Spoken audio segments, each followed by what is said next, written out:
Hey, back to Cook RET again. For this YouTube, I'm going to talk about our triple integration of multivariable, and I have lecture note total 7 pages. What we're going to do, we're going to triple integral of multivariable. So basically, actually you do a triple integration of for the volume, right?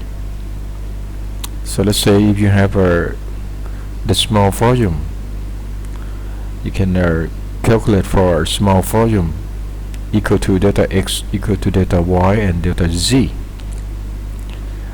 and if you have the function f multiplied by the v, at this point your function f actually is z, right?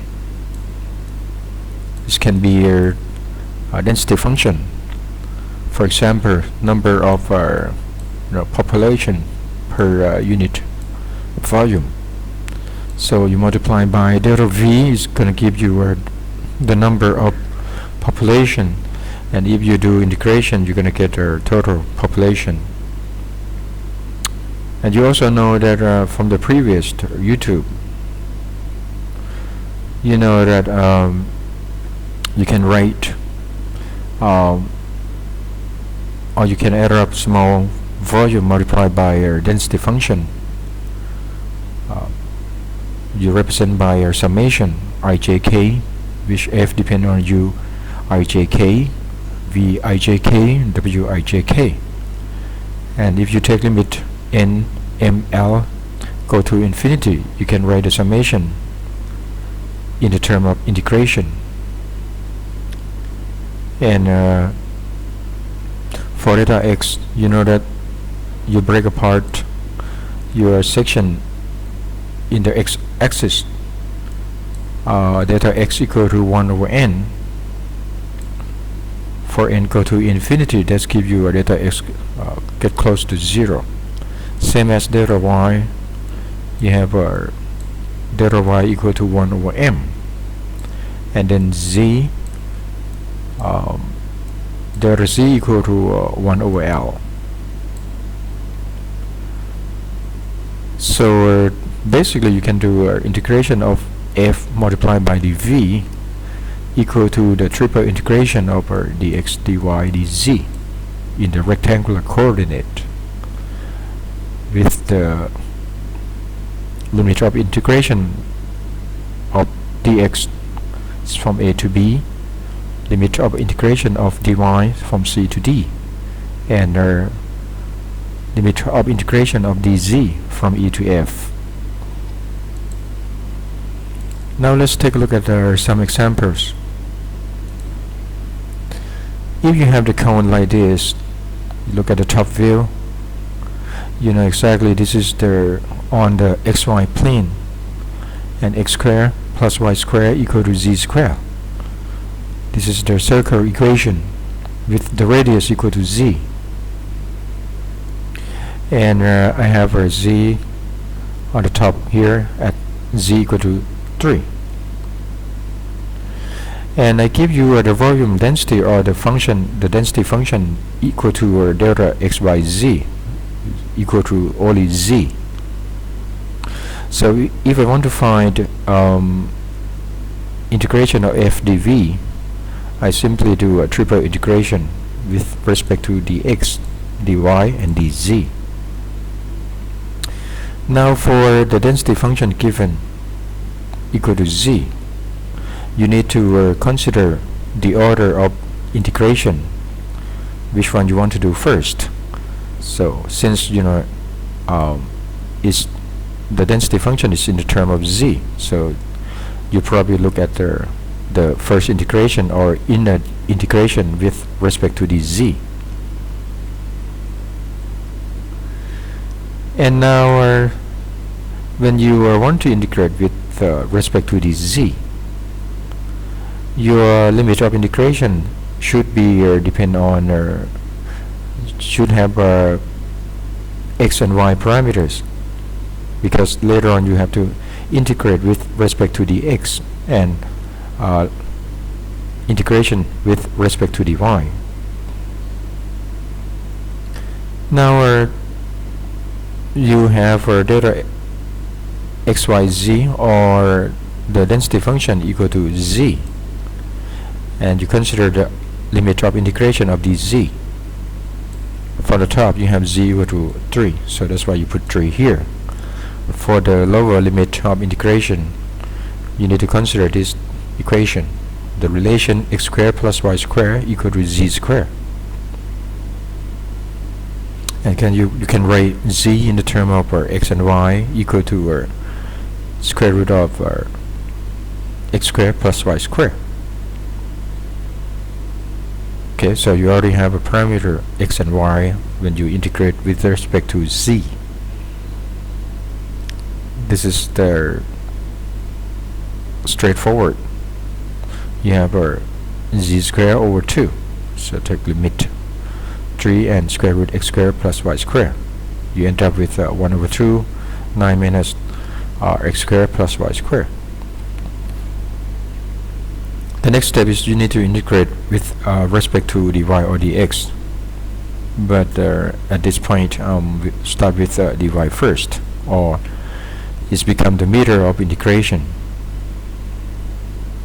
So you bring up this term down here, right? Integrate with respect to the y, you consider x as a constant, and now you take a look at the limit of integration. You need to write limit of integration in the form of x as well, because later on you're going to integrate with respect to the x, and the relation between x and y is x squared plus y squared is equal or less than 9, because you take a look at the top right here, top field, you have z equal to 3, and this is give you 9, right? But the maximum of radius, z is the radius, which is equal to 3 at this point. And when you go down from z, your radius is decreasing, so the maximum of your radius is actually 9, right? This is the relation between x and y. And you also know that y equal to become less than or square root 9 minus x squared, and for this term you have the positive and negative, and then that's why you put a upper limit of integration equal to positive 9 minus x squared, square root 9 minus x squared, and the lower limit of integration become negative square root 9 minus x squared. Well, what you can see from here is that your y can be either positive and negative. That's why you have negative and positive here. And it's also straightforward. You integrate 9, you get 9y and minus x squared y, right? Because consider x squared as a constant, and this one become y to the cube over 3. Take the upper limit and lower limit. Next step is to do integration with respect to dx. And you know that the limit of integration of dx is from negative 3 to 3.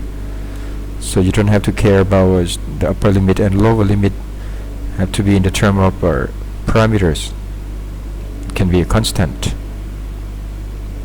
So just bring down this term and do integration, right? And I'll let you do the rest.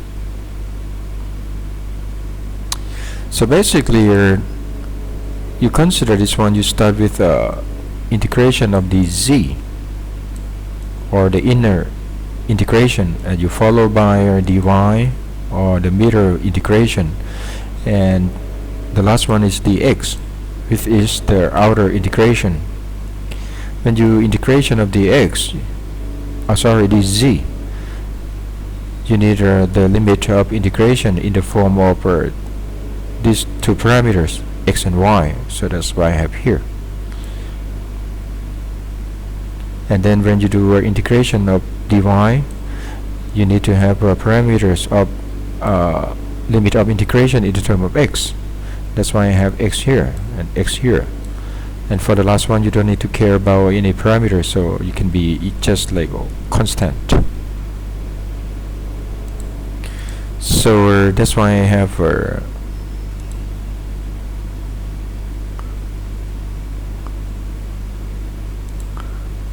in terms of limit of triple integrals. For inner integral, you need two variables for show up at the limit of integration. In this case, it's x and y. And for the middle integral, which is dy, you need one variable. In this case, it's x, because later on you have to integrate with respect to x. And the last one, outer limit of integral, you don't need to care about parameters, so it can be constant. Okay. It's just the guideline, or give you the hint how to do the integration. Otherwise you will have problem, because if you don't have this one integration with x and y parameters, you will treat everything, the result of integration or the inner of integration is going to be constant, right?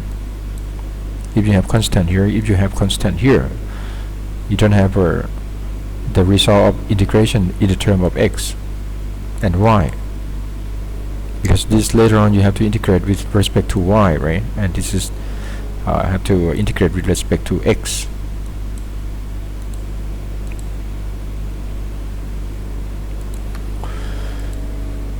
Next one, we're talking about double integral in polar coordinate. If I have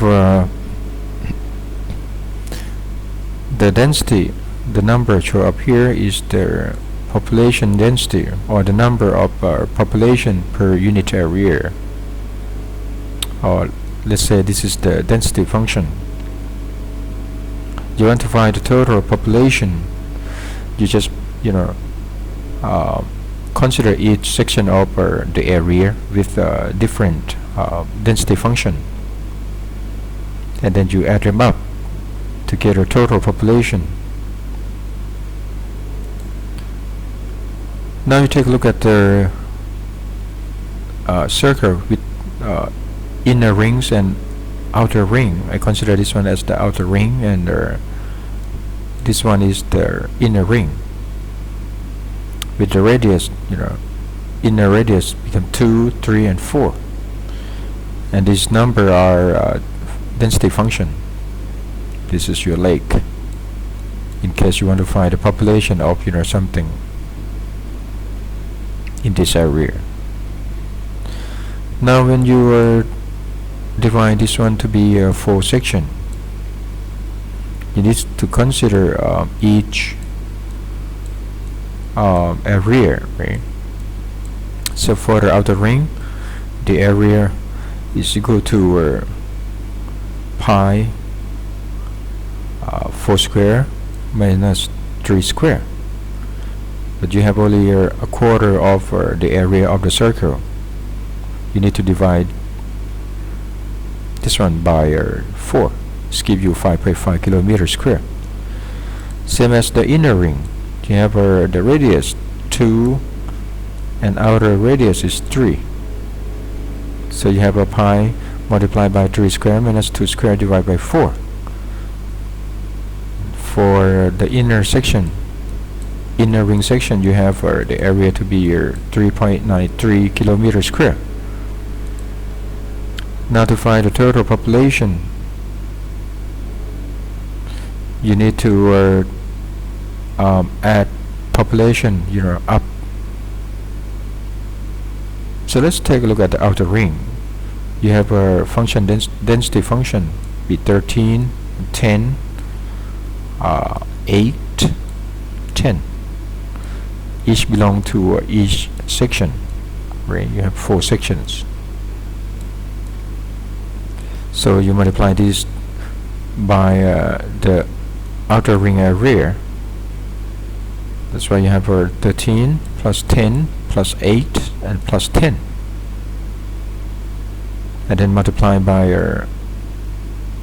that area, which is the 5.5 kilometers square, plus consider the inner ring. You have 20, you have 17, you have 14, you have 17. So that's why I have 20, 17, 14, 17 multiplied by inner section area, which is 3.93. So add them up, I get the population to be 493.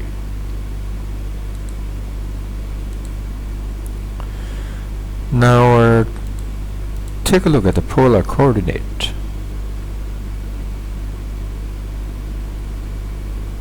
You have the vector r, and you have a theta, which is the respect to x-axis, and or the horizontal line. And for your d theta, it's move on the counterclockwise. This gives you a positive theta, and with the small anchor here, I put d theta. To find the small area of this section, which is I highlight here, you consider this one as the piece of rectangle with the width dr. Now you look for the length. You can find the length of this section, which is equal to r multiplied by the theta, right? So this is become the length. For the area of rectangle, it's simply you multiply the width by the length. This is your width, this is your length. So it's become r d theta dr. So to find density function multiplied by dA, you simply do double integration of fr theta, because this is in polar coordinate, and this is your dA.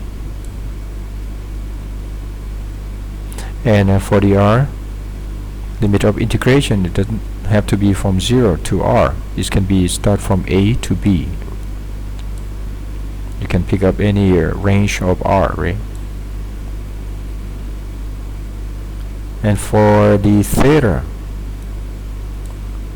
you can pick up, you don't have to start from alpha, zero, but you can start from alpha to beta, right? So this is give you the rough idea about how to consider it on polar coordinate, or how to work on polar coordinate.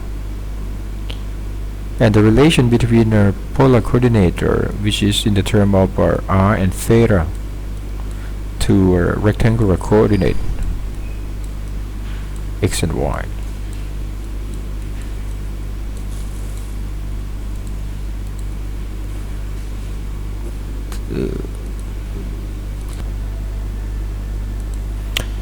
Okay, now you take a look at the system in cylindrical and spherical coordinates. You know the basic concept in cylindrical coordinate. You have the function depend on r, theta, and z, compared to in a rectangular coordinate you have a function of x, y, and z. For this case, you have this is the top view, right? You want to find the relation between a rectangular coordinate and cylindrical coordinate. Exactly z equal to z. But for x, you look at the top view and you have a vector r here. So your x is equal to r cosine theta, and your y equal to r sine theta. And for spherical coordinate, you have a function depend on r, phi, and theta. And also compared to rectangular coordinate fx, y, z. Well, you want to find the relation between the rectangular coordinate and spherical coordinate. You can take a look at this one here. For phi, you start on the z-axis and it moves in this direction here. You have a phi become positive, so it start from here, start from 0. And then for theta, you look at the xy plane. So it's moved from in the direction of counterclockwise. Now what parameter you have in the spherical coordinate? You have a rho or radius, and then when your projection or your rho on the xy plane, you have the length become rho psi phi. And for z, projection on your projection of rho on z axis, you have a rho cosine phi. And then on the xy plane, you have the length of the projection of rho become rho psi phi. And if you look top view on the xy plane, you have your x equal to the length of this line, cosine theta, and the length of this line actually is rho psi phi, so that you have x equal to rho psi phi and then multiply by cosine theta. For y, you project the line here on the y-axis. You have something multiplied by sine theta, right? And the length of the line here is actually rho psi phi. And you know that from the picture here, this is 90 degree. So your rho square actually equal to this side square plus this side square, right? This one is what? This length actually is equal to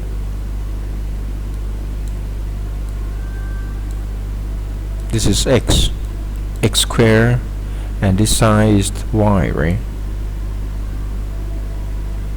So this one is x square plus y square, and this one is the z, right? So that's why you have rho equal to x square plus y square, which is the length of this side plus the length of this side, which is z square. So you add z square up, you end up with rho square. So that's why you have that relation, rho square equal to x square plus y square plus z square. Or if you represent x with rho sine phi cosine theta, and y by rho sine phi and sine theta, and z rho cosine phi. You can work this out, and finally you're going to have a rho square, because you have common term here, rho square sine square phi, right? And you have this one left, so that's why you have cosine square theta plus sine square theta, which is give you 1. And you have rho square here, you have rho square here, common term. You have left is the sine square phi and then cosine square phi, and this also give you 1. So that's why you have a rho square over there.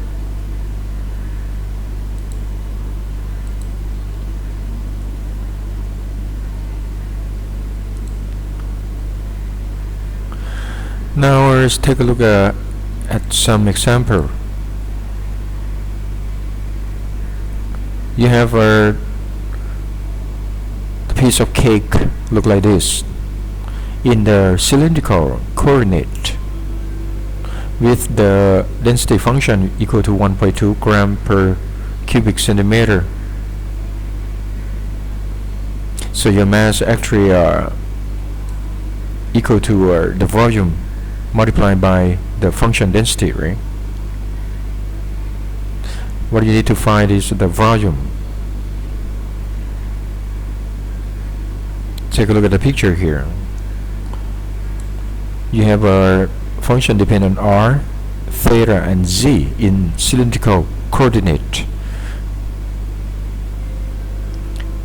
Take a look at the limit of your r, which is the radius of the cake.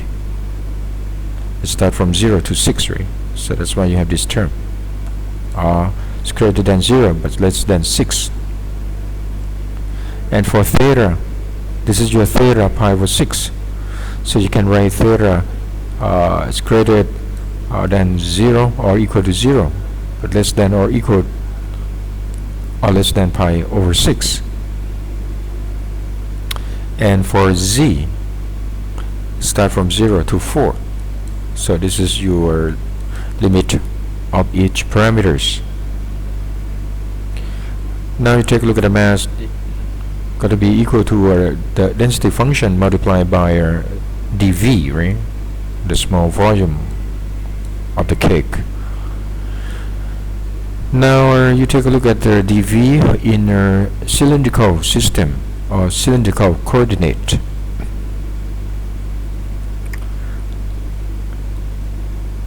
You need to multiply the area by the height. So in a cylindrical coordinate, the way to find the volume is this is your r, and this has become the small angle. Let's put this up as the phi. Sorry, the theta. And then you have the radius of the cylindrical to be r. So the area is just you look at the top view, you're going to have something like this, and you break this one, and the small piece of the area is going to be the width multiplied by the length, right? And the width simply become, since you're on this r direction, so it's become dr.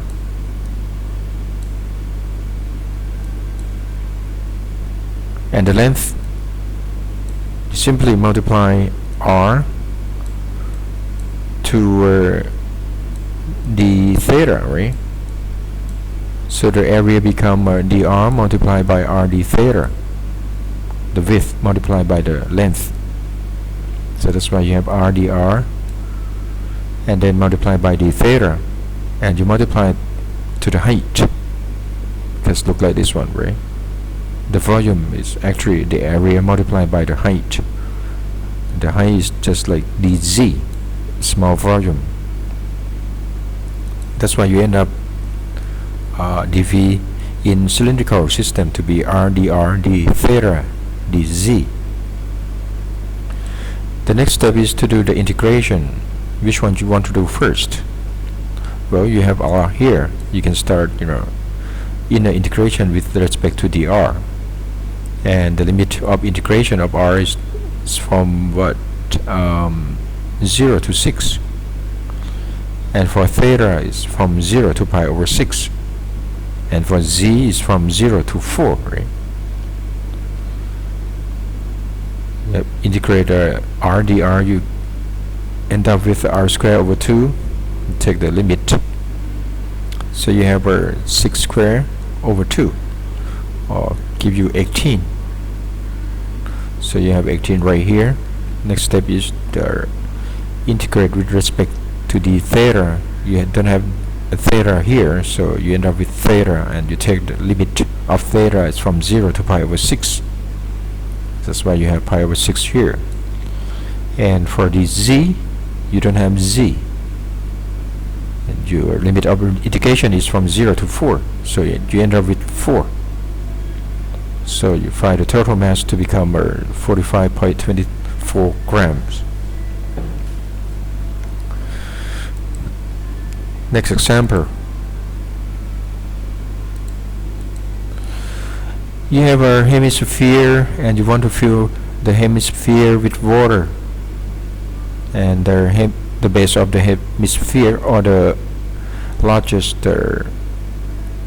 diameter, is A at the base. You want to find the water in the term of h, which h is the height from the base.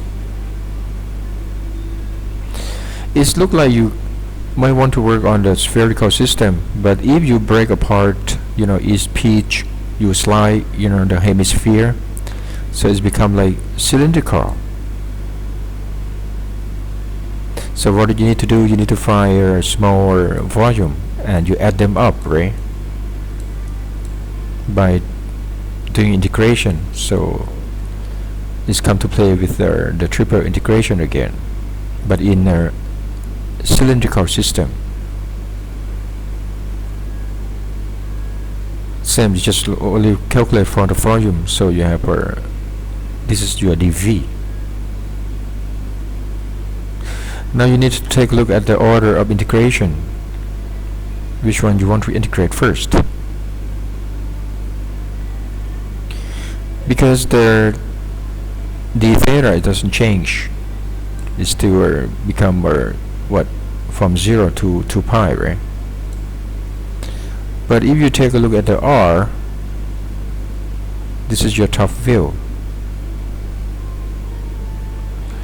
Your R actually depend on Z, right? You take a look at this one here. When the Z starts from here on the vertical line, it starts from 0. When Z increasing, R decreasing, right? So that's why you have R depend on Z. Then you need to write R in the term of Z, or you need to do the integration dr followed by dz, or dz followed by dr, and you need to write limit of, if in this case you want to do inner integration first, you need to write the limit of integration in the term of z, because the next step is you need to integrate with respect to z.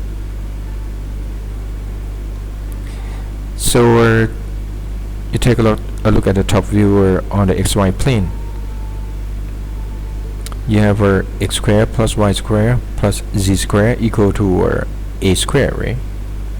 Because this is spherical. This is your a.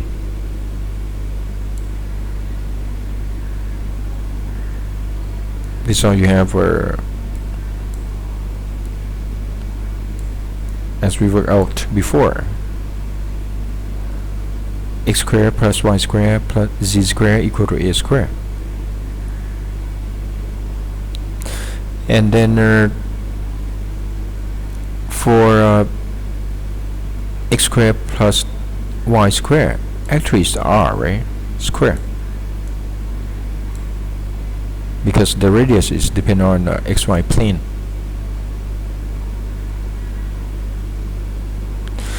And then the next step you need to do is that this has become r square, and you write r in the term of z. So r equal to square root a square minus z square. And for limit of integration, this is your r. You start from the center of the circle, and you move to the edge of the circle. So your limit of integration is starts from 0 to this r, which is have to be written in the term of these, in term of z, because the next step you need to integrate with respect to z. So that's why you have upper limit of integration become square root a square minus z square. Okay.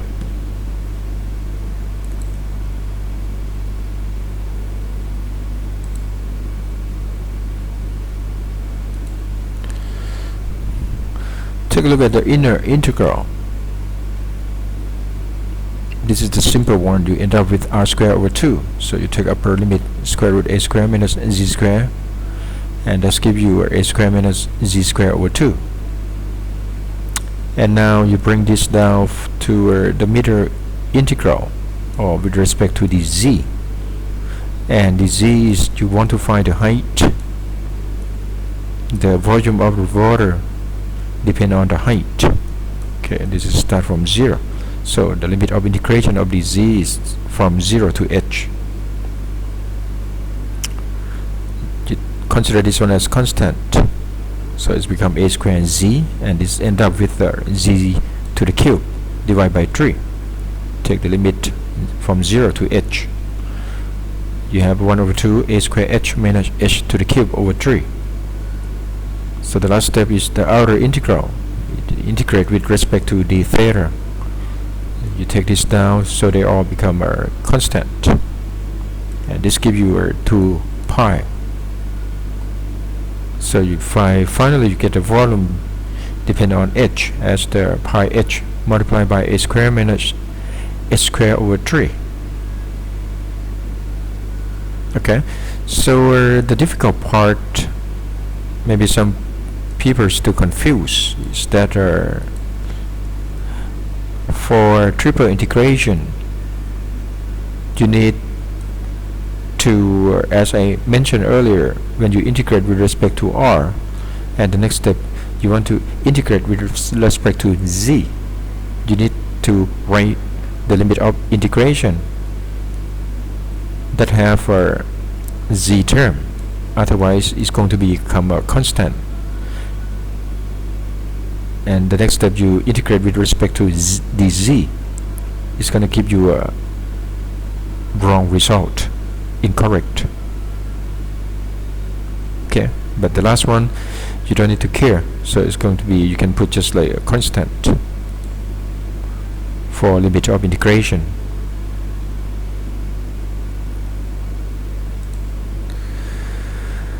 Okay, now take a look at the spherical system.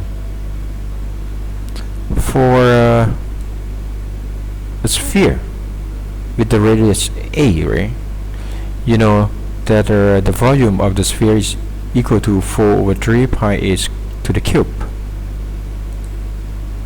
How can you work this out?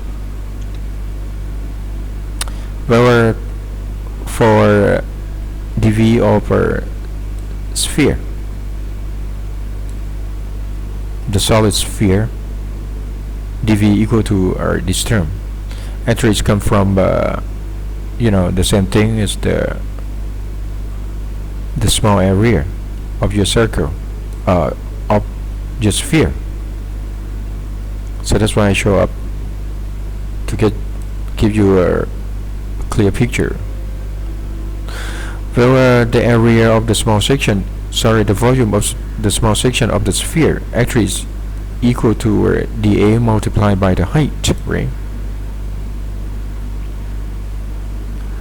And your dA is what?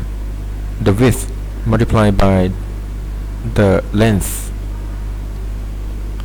And the width is what?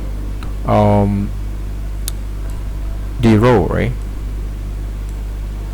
And the length of the line here, since this one move to angle the theta, the small angle, so you multiply the radius of the line to the theta, and the radius of the line here we worked out before is actually equal to rho psi phi, right? So that's why you have the width to the length of the rectangle, and the width of the rectangle here is become rho psi phi multiplied by the theta, and your height is the rho multiplied by the theta, right? It's moved a little bit by the angle of the theta. So this is give you dv become volume.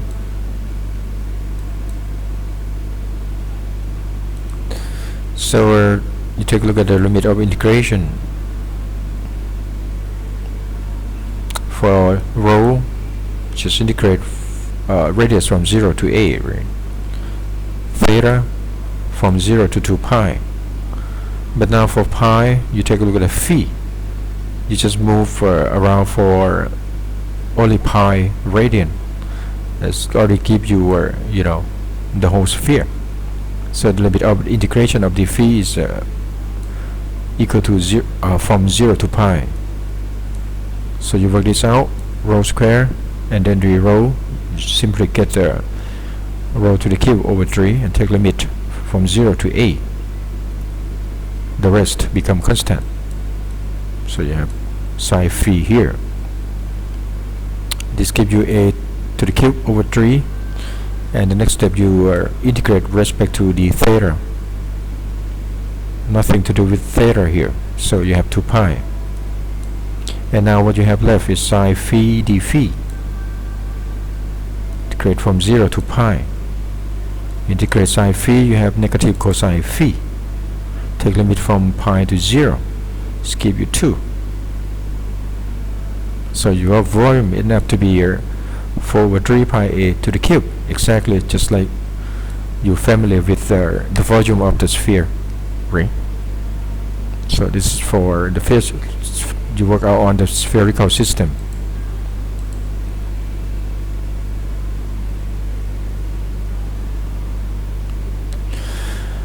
Well, the last page is that you work on the gravitational force. You have a hemisphere of radius a. This hemisphere exerts gravitational force on a unit mass, where you have unit mass as the center of the hemisphere. Okay. Ask you to find the total gravitational force. Well, for the basic concept of a gravitational force, you have the force equal to gm1 multiplied by m2 divided by r squared, which is the distance or the separation between m1 and m2, or the small f equal to g dm over rho squared. And I put 1 here as m2 because you want to find the force acting on the unit mass. And your dm, the small mass, equal to the density of the mass by volume multiplied by volume, right? So your f is equal to integration of g delta dv over rho squared. Therefore, this one is actually dm, according to the equation here, the gravitational force. Now you take a look at the small section of the mass of your hemisphere. This is your unit mass, so you have the force exerted by the small mass in that direction. You take a look at carefully. This is in a symmetrical system. You have mass right here, you also have mass right here. So the force act on unit mass is going to that direction, right? This is symmetric system. So you will take the component, you're going to have the f xy, this is your f. And this one also have a f, it's just like a mirror. And you also have a fxy. You notice fxy will cancel out, so you have only fz component, or actually the fz. You need to add them up, right? Because they come from different small mass. So in the picture here, this is your phi, right? According to the picture, the component of fz, the component of f in the z direction actually is become f multiplied by cosine phi. So that's why we consider only f z. That's the resultant force has only a z direction, and that's why you have this term, come to play, in the equation. Now you can write the equation in the term of dv. So in the spherical system, you have sine phi rho square, d phi, d theta, and d rho. And for the limit, you know that d phi is to 0 to pi over 2 because it's hemisphere, right? D theta is from 0 to 2 pi, and d rho, of course, from 0 to a. Now rearrange order of integration for simplicity. So it's easy for you to integrate with respect to rho first, because your rho square cancel out with rho square over there. And d theta is, you don't have theta right here, so it's easier, to work out. And you let d phi to be the last step.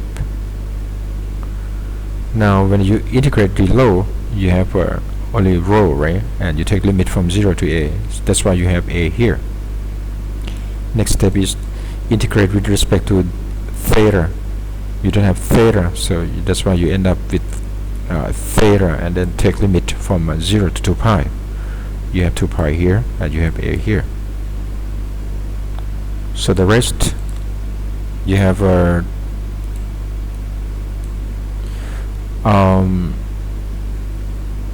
sine phi cosine phi d phi, because d sine phi equal to cosine phi d phi. I take a look at this one as the d sine phi, so I have the same sine phi here, easy to integrate. So actually this is the same, right? So you end up with sine square phi over 2. Take limit from 0 to pi over 2, and that's give you 1 multiplied by 2 pi g delta a, and divide by 2. It's 2 cancel out, so I have f equal to pi g delta a. Okay, so this is just show you to do how the triple integration in the spherical system in the term of gravitational force. You apply the concept here. The difficult part here is that you have to consider that the gravitational force, you don't have the sum of gravitational force in the direction of our xy plane. They are all cancel out and become 0, and you have only the gravitational force in the z direction, and you have to take component of your f in the z direction. So that's why you have a cosine phi term right here, and the rest just really concerned about the triple integration. Alright, thank you very much. I'll see you in the next YouTube.